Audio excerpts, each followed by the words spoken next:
নিরামিষ দিনে বেশি কিছু রান্না করতে মন না চাইলে পটলের রেসিপিটা এইভাবে বানিয়ে দেখতে পারেন।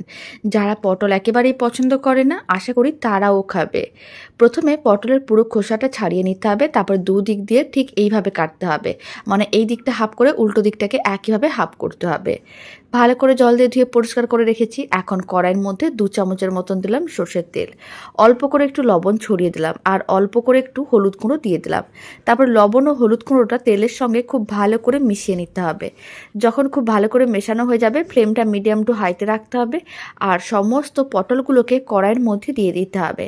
এবার পটলগুলোকে হালকা লাল করে ভেজে নিতে হবে।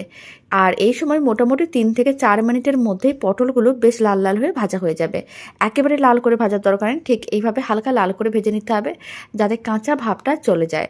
যখনই পটলগুলো এরকমই হালকা লাল করে ভাজা হয়ে যাবে, তারপর ভেজে নেওয়া সমস্ত পটলগুলোকে কড়াই থেকে তুলে যে কোনো একটা পাত্রের মধ্যে রেখে দিতে হবে। আর বাকি যে তেলটা কড়াইয়ের মধ্যে আছে তার মধ্যে হাফ চামচের মতন আদা বাটা, হাফ চামচ ধনে গুঁড়ো, হাফ চামচ জিরে গুঁড়ো, অল্প একটু দিলাম হলুদ গুঁড়ো আর অল্প একটু দিতে হবে লঙ্কার গুঁড়ো। আর অল্প একটু জল দিয়ে সমস্ত মশলাগুলোকে ভালো করে মিশিয়ে মশলাটাকে ভালো করে কষিয়ে নিতে হবে যতক্ষণ না জলটা শুকনো হয়ে মশলার থেকে তেল আলাদা হচ্ছে। যখনই মশলাটা ঠিক এরকমই ভাজা ভাজা হয়ে আসবে আর জলটা শুকনো হয়ে তেল আলাদা হয়ে যাবে, তার মানে বুঝে নিতে হবে মশলা ভালো করে কষানো হয়ে গেছে। এবার কষানো মশলার মধ্যে আমি দিয়ে দিচ্ছি বেশ কিছুটা পরিমাণ নারকেল কোড়া। নারকেল কোড়াটা খুব ভালো করে একসঙ্গে মানে মশলার সঙ্গে মিশিয়ে নিতে হবে আর 2-3 মিনিট নাড়াচাড়া করে নিতে হবে যাতে মশলার সঙ্গে একটু ভাজা ভাজা হয়ে যায়। তারপরে দিয়ে দিতে হবে বেশ কিছুটা পরিমাণ জল আর দিয়ে দিতে হবে স্বাদ অনুযায়ী লবণ আর স্বাদ অনুযায়ী চিনি। নিরামিষ রান্নায় অল্প একটু মিষ্টি দিলে খেতে বেশ ভালোই লাগে, তবে চিনিটা একেবারেই অপশনাল, আপনারা চাইলে দিতেও পারেন নাও দিতে পারেন। অল্প একটু গরম মশলার গুঁড়ো দিয়ে সমস্ত কিছু একসঙ্গে ভালো করে মিশিয়ে নিতে হবে। সমস্ত কিছু যখন খুব ভালো করে মেশানো হয়ে যাবে, যে পটলগুলো আমি রেখেছিলাম ভেজে সেই সমস্ত পটলগুলোকে দিয়ে দিতে হবে। তারপর খুব ভালো করে একসঙ্গে মিশিয়ে 5 থেকে 7 মিনিট মিডিয়াম টু হাই ফ্লেমে রান্না করে নিতে হবে।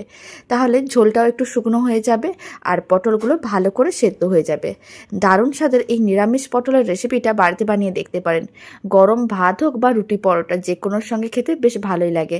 আর বাড়িতে বানালে কমেন্ট বক্সে জানাতে একেবারেই ভুলবেন না খেয়ে আপনাদের কেমন লাগলো।